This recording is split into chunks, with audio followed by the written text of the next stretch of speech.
Oke, eh, selamat datang teman-teman. Perkenalkan aku Sidki Yusuf 153 16084 sebagai Ketua Badan Perwakilan Anggota HMTL ITB 2019-2020. Di sini aku akan menjelaskan laporan pertanggungjawaban dari Badan Perwakilan Anggota HMTL ITB. Oke, pertama aku akan kasih tahu ke teman-teman anggota BPA dari 2015, 2016, 2017, dan 2018. Untuk 2015 sendiri ada Frandi, Diko, Arab, dan sebelumnya ada Arlen sebelum dia lulus. 2016 ada saya, Nanda, dan juga Faris. 17 ada Dani, Nitya, dan Randra. 2018 ada Dava, Steve, dan Laras. Oke, jadi untuk selanjutnya BPI itu terdapat 3 funker dan 2 program kerja. Funkernya ada aspirasi, pengawasan, dan legislasi. Untuk funker pertama aspirasi, deskripsi pelaksanaannya adalah aspirasi sudah dilakukan oleh BPA menggunakan 2 metode, yaitu link dan juga secara langsung ke personal BPA. Perjalanannya sendiri untuk link ada 2 aspirasi yang masuk, namun untuk hari ini sudah ada 8 yang masuk. Lalu untuk aspirasi secara langsung ada 13. Tujuannya menyampaikan aspirasi anggota HMTL kepada badan pengurus. Sasarannya anggota HMTL ITB, anggarannya Rp0. Untuk tercapaian kuantitatifnya sendiri adalah 100%, yaitu adanya link dan 100% aspirasi yang masuk terfollow up ke BP. Evaluasi parameter aja sih sebenarnya, tapi ini sangat disayangkan sih, parameternya cuma adanya link, tapi seharusnya lebih baik dibuat seperti kotak curhat, di mana link kotak curhat itu di-share tiap 2 minggu. Jadi ini evaluasi parameter ya untuk BPA selanjutnya.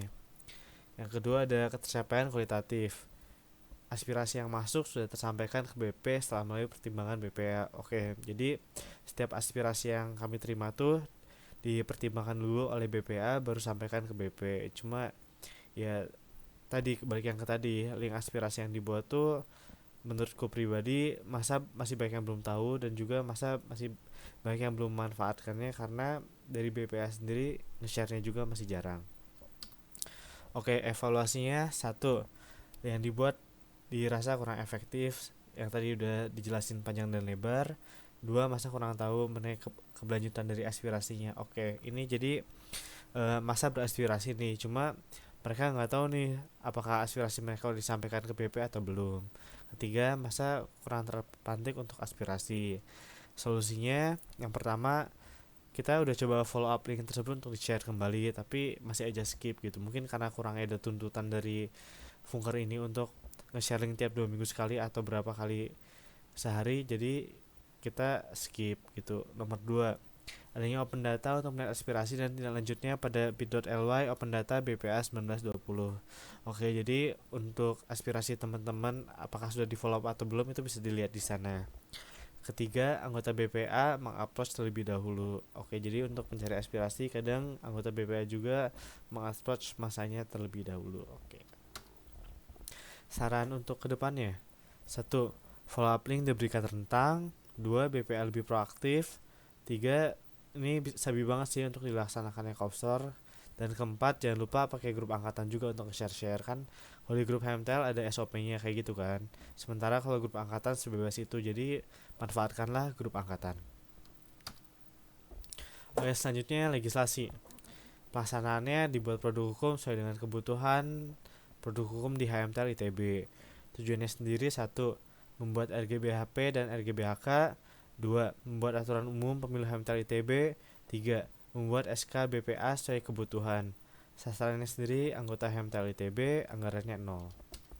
Oke, untuk kuantitatifnya adalah tersusunnya RGBHP RGBHK 100%, tersusunnya SK sesuai kebutuhan 100%, adanya arsip SKMTL 100%, tersusunnya aturan umum pemilu 100%. Untuk kualitatifnya sendiri, yang pertama tentang GBHP dan GBHK nih.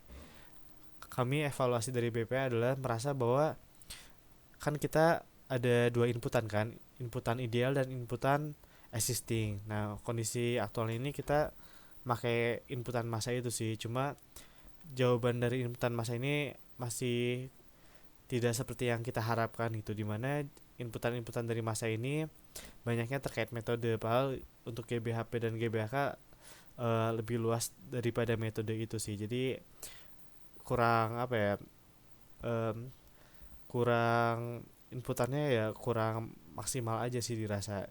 Jadi metodenya perlu dievaluasi lagi supaya aspirasi yang masuk lebih mantap lagi, supaya GBHP dan GBHK kita dapat lebih baik. Kedua, aturan umum yang dibuat sudah baik. Tiga, sudah terbuatnya SK sesuai kebutuhan. Evaluasinya, BPA dalam membuat produk hukum masih belajar mana yang terbaik. Oke, karena kita mahasiswa teknik lingkungan dan bukan mahasiswa hukum, kita jadi masih belajar gitu sih, apa sih produk hukum yang benar dan baik untuk HMTL ITB. Nomor 2, SK BPA masih dibuat oleh ketua BPA aja. Ini bener banget. Jadi selama kepengurusan kemarin yang ngebuat SK tuh hanya aku aja, yang lainnya hanya sekedar tahu, bahkan mungkin mereka gak tahu cara bikin SK gitu sih. Tiga, pengesahan aturan umum pemilu terbilang terlambat sehingga pemilihan ketua pemilu pun terlambat. Oke, ini apa ya, jadi waktu itu kita forsos gitu tentang aturan umum pemilu, ternyata banyak yang direvisi, jadinya kita membutuhkan waktu untuk revisi dan jadinya begitu. Solusinya dilakukan kajian mendalam oleh BPA. Sarannya, perlu dilaksanakannya sekolah legislatif untuk BPA agar mereka eh, punya apa ya, punya pengetahuan terkait produk-produk hukum yang pernah ada atau gimana cara bikin produk hukum, itu perlu banget sih. Oke, fungsi terakhir, pengawasan. Pelaksanaannya, pengawasan dilakukan oleh BPA itu dibagi-bagi menjadi tiap departemen. Misalnya ada Nitya di eksternal, lalu ada aku di senator, lalu ada Dani di kesekjenan. Lalu pengawasannya dalam bentuk laporan pertanggungjawaban bulanan. Tujuannya mengontrol dan mengoptimalkan kinerja badan pengurus dan senator agar tetap berada pada koridor yang telah disetujui dan disahkan pada musyawarah kerja. Sasarannya badan eksekutif yaitu pengurus dan senator, anggarannya Rp0. Oke, kuantitatifnya terciptanya laporan pengawasan bulanan itu 74,13%, adanya rencana bulanan itu 44,9%, terciptanya LPJT di akhir pengurusan itu masih T.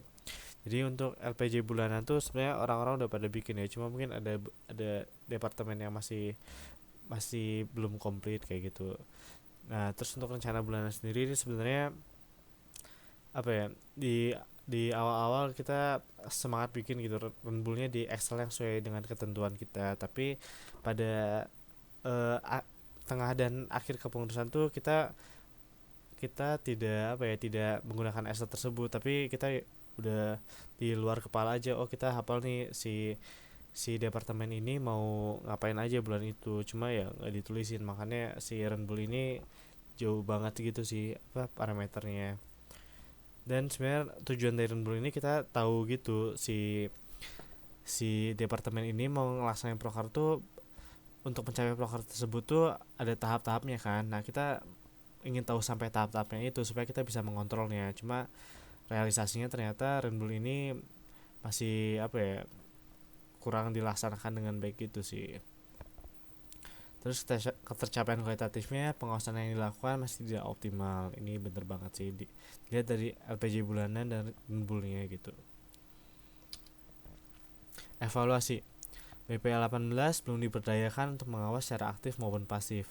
Ini sebenarnya ada alasannya juga sih, karena BPA 18 kan gak ikutan dalam penyusunan musyawarah kerja gitu, sehingga dirasa belum bisa efektif nih kalau ngawas. Tapi mungkin bisa dievaluasi lagi apakah BPA 18 bisa terjun untuk ngawas atau tidak. Terus kedua, laporan bulanan masih jarang diarsipkan dan tidak dibuat sesuai dengan ketentuan parameter. FYI, ketentuan parameter yang dimaksud tuh, jadi kita terus bikin LPJ bulanan 15 hari maksimal setelah bulan itu berakhir gitu. Cuma ya masih banyak juga yang tidak sesuai dengan ketentuan parameter.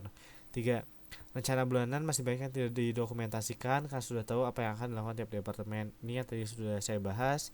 Nomor 4, laporan bulanan dirasa sudah tidak efektif dan lebih baik dibuat laporan per proker ketika proker dan buker selesai. Oke, jadi untuk apa ya, dibandingkan sebulan gitu karena prokernya mungkin udah lama terlewat, terus jadi lupa gitu evaluasinya apa aja, lebih baik ketika proker itu selesai langsung aja kita bikin LPJ-nya gitu, nggak perlu nunggu sebulan selesai baru bikin LPJ-nya. Terus kelima, masih ada miskomunikasi antara Kadif dan BPA. Jadi ya lebih ke arah komunikasi yang kurang aja sih antara Kadif dan BPA, sehingga LPJ bulanan kadang tidak terbuat atau melewati deadline.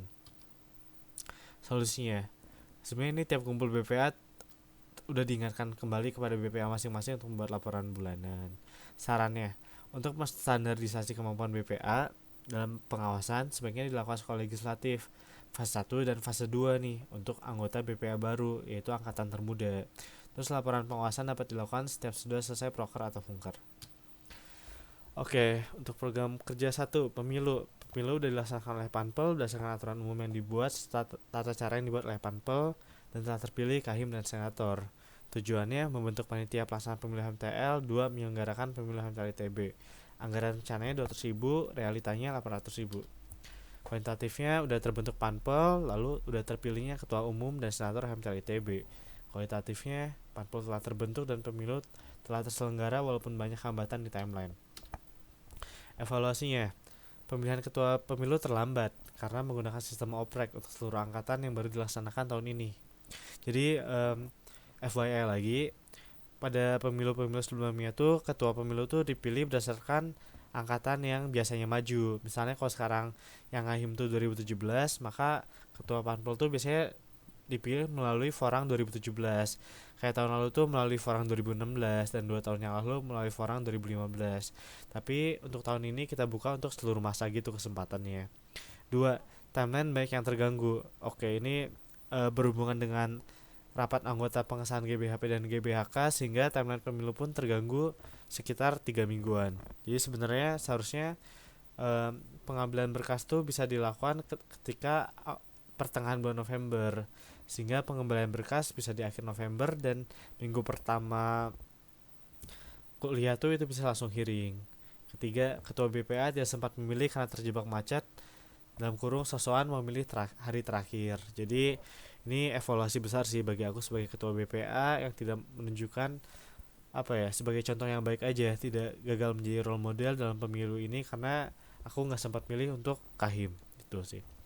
Terus ternyata dana yang dianggarkan masih kurang. Jadi sebenarnya waktu itu kita waktu kumpul BPA merancang muker ini kita merasa 200.000 itu cukup, dan apabila tidak cukup maka akan di cover oleh BPA. Ternyata nggak cukup.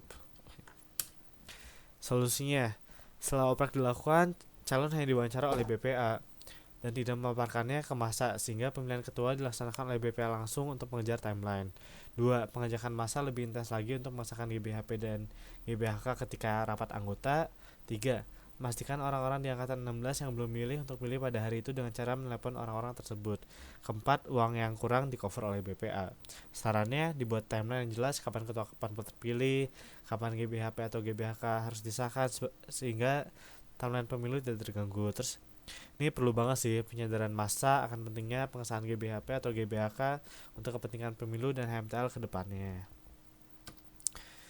Oke, proker kedua. Ini proker kedua namanya sebenarnya kajian amandemen ADRT ya. Ini deskripsi pelaksanaannya adalah dilakukan cross check terhadap anggota tim kajian amandemen, dan sejauh ini terdapat 16 anggota tim amandemen. Kajian amandemen sudah dilaksanakan sebanyak 4 kali. Tujuannya menentukan apakah ADRT HMTL ITB perlu diamandemen atau tidak. 2. Memahami ADRT HMTL ITB lebih jauh. Anggarannya Rp0. Capaian kualitatifnya terbentuknya tim kajian amandemen ADRT fase 2 100%, terciptanya draft amandemen 0%. Oke, jadi di capaian kualitatifnya ADRT ini masih dikaji oleh tim, tapi sejauh ini mengarah untuk diamandemen sih, terutama kalau misalnya yang jadi bahasan kita tuh kayak BSO, terus jumlah BPA, terus apakah duta ini perlu atau enggak, itu kita mengkajinya. Terus anggota tim kajian ADRT menurutku pribadi secara kualitatif lebih memahami ADRT dibandingkan anggota masa MTL yang lain sih. Evaluasinya, selain mencari anggota tim kajian amandemen, eksekusi timeline kurang baik. 3. Manajemen waktu BPA dalam tim kurang baik. Untuk yang nomor 3 maksudnya manajemen waktu BPA tuh, jadi anggota BPA tuh hampir semuanya itu berada dalam tim kajian. Jadi untuk urusan ketika BPA ada urusan lalu amandemen pengkajian tuh kadang manajemen waktunya kurang baik. Terus awalnya mengejar konten, namun setelah diskusi dengan tim lebih baik dilakukan secara komprehensif. Oke, jadi awalnya aku dan teman-teman menargetkan si ADRT ini bakal diamandemen ketika era sertijab dan pengesahan PJAT. Tapi oh ya, sebelumnya konten yang aku jatuh kayak jumlah BPA, BSO, duta, terus terkait rapat anggota baiknya bagaimana itu. Tapi ternyata setelah dilakukan diskusi lebih baik komprehensif aja. Kita dari awal dari AD dan ART supaya nggak redundan ketika ART-nya diubah ternyata dia em, dia melawan AD gitu kan, itu nggak baik juga ketika ART nggak tahu ya malah di anggaran dasarnya dia dibolehkan seperti itu. Solusinya tidak perlu dilaksanakan lagi open recruitment, langsung aja close track. Kajian akan dilanjutkan setelah LPJAT, tapi melihat kondisi sekarang, kita akan melihat waktu yang tepat untuk melanjutkan kajian. Saran, tim amandemen saat ini sama seperti sebelumnya sehingga tidak perlu mencerdaskan anggota baru. Oke, jadi fun fact aja sih. Tim kajian amandemen ADR ini tuh banyak kan orang baru. Untuk penerusnya aja mungkin cuma aku dan Nanda.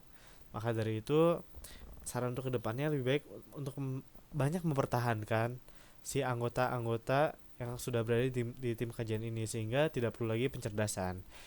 Dan sejauh ini sudah 10 orang yang berkomitmen sih untuk melanjutkan ADRT ini. Dua, timeline oprek dipertegas. Jadi kita kemarin kelamaan di oprek sih, kita Oktober sampai November tuh oprek, tapi ternyata yang itu sedikit, jadi kita baru mulai close check bener-bener tuh Januari gitu sih. Tiga, pernyataan komitmen untuk menyelesaikan sampai akhir dilakukan di awal. Oke, jadi ini perlu banget sih komitmen dari tim anggota kajian amandemen untuk menyelesaikannya gitu. Karena kajian ini bukan hal yang mudah gitu loh. Jadi butuh komitmen sehingga waktunya mereka tuh diprioritaskan untuk amandemen ADRT selain untuk akademik ya. Oke, evaluasi BPA. Standarisasi anggotanya masih belum sama, pengawasan terhadap badan eksekutif masih belum optimal, BPA masih dirasa kurang untuk mematik aspirasi dari anggotanya, dalam membuat produk hukum masih belajar. 5. Masih sulit untuk menentukan waktu untuk kumpul BPA yang bisa dihadiri semua karena terkadang ada kumpul di apartemen. Oke, untuk yang pertama, standarisasi anggota belum sama. Oke, jadi pengetahuan kita tentang legislasi, tentang aspirasi, tentang pengawasan, tentang pemilu pun dan juga ADRT itu masih belum sama nih, antara anggota-anggotanya itu masih ada gap. Aku rasa masih ada gap gitu antara pengetahuan anggota-anggotanya. Terus pengawasan terhadap badan eksekutif masih belum optimal. Ya, ini bener banget gitu. Jadi apa ya, karena tadi standarnya masih belum sama sehingga pengawasan tiap departemen pun berbeda-beda gitu. Terus 3, BPA masih dirasa kurang untuk memantik aspirasi dari anggotanya. Ini terkait dengan dengan menurutku terkait dengan jarangnya di uplink aspirasi gitu sehingga mereka nggak tahu ternyata ada wadah aspirasi gitu sih selain BPA-nya sendiri. Terus 4, dalam membuat produk hukum masih belajar, ini udah aku jelasin tadi. 5, masih sulit untuk menentukan waktu kumpul BPA. Oke, karena anggota kita itu di atas 2016, 2017 dan 2018 itu jadi sangat sulit banget sih untuk menentukan waktu kumpul terbaik tiap minggunya karena beban akademiknya beda-beda kan di tiap harinya. Oke, untuk evaluasi ketua BPA adalah ketua BPA masih learning by doing.